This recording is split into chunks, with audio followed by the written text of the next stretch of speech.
কর্নফ্লাওয়ারটা দিলাম, কর্নফ্লাওয়ারটা দিয়ে একটু নাড়াচাড়া করব, একটু নাড়াচাড়া করছি।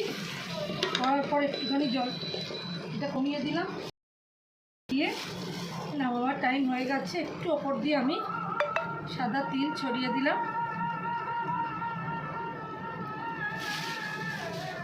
এবার মোটামুটি নাড়ানাড়ি করে এটা নামিয়ে দেব।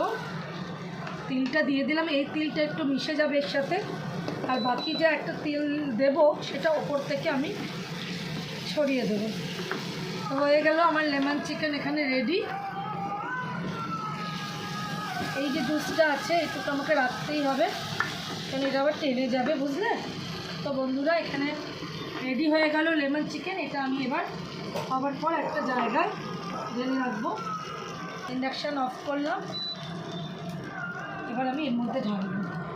এবার আমি এর মধ্যে কালারটা যা হয়েছে না বন্ধুরা, বিশ্বাস করো দোকানে কিন্তু এই টেস্ট তোমরা পাবে না। হয়তো বলবে শেপ আছে, বিশাল ব্যাপার। আমি শেফ নই, কোনো নাম করা শেফ, আমি শেফ, আমি শেফ অংশের নেই বলে দিচ্ছি।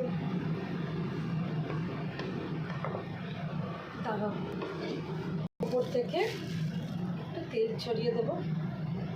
যেহেতু এটা একদম চাইনিজ, এর মধ্যে এটা না দিলে একদমই ভালো লাগে না। ভেতরেগুলো তো জমে গেছে, ওর সাথে মিশে যাবে।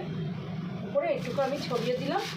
আর ধনেপাতা আমি দেবো না, কেন এর সাথে ধনেপাতাটা একদমই যায় না। মানে সব রান্না তো আর একই রকম হলে তো রান্নার কোনো ভেদাভেদই থাকবে না, মুসুর ডাল আর কড়াইয়ের ডাল এক হয়ে যাবে। তাই এটার সাথে একদমই যায় না। আজকাল সবাই দেখি রান্না দেখায় সবার সাথে সব মশলা দেয়, আমার এই জিনিসটা একদম কাটে না, যার সাথে যেটা দেয়। তো হয়ে গেল রেডি লেমন চিকেন।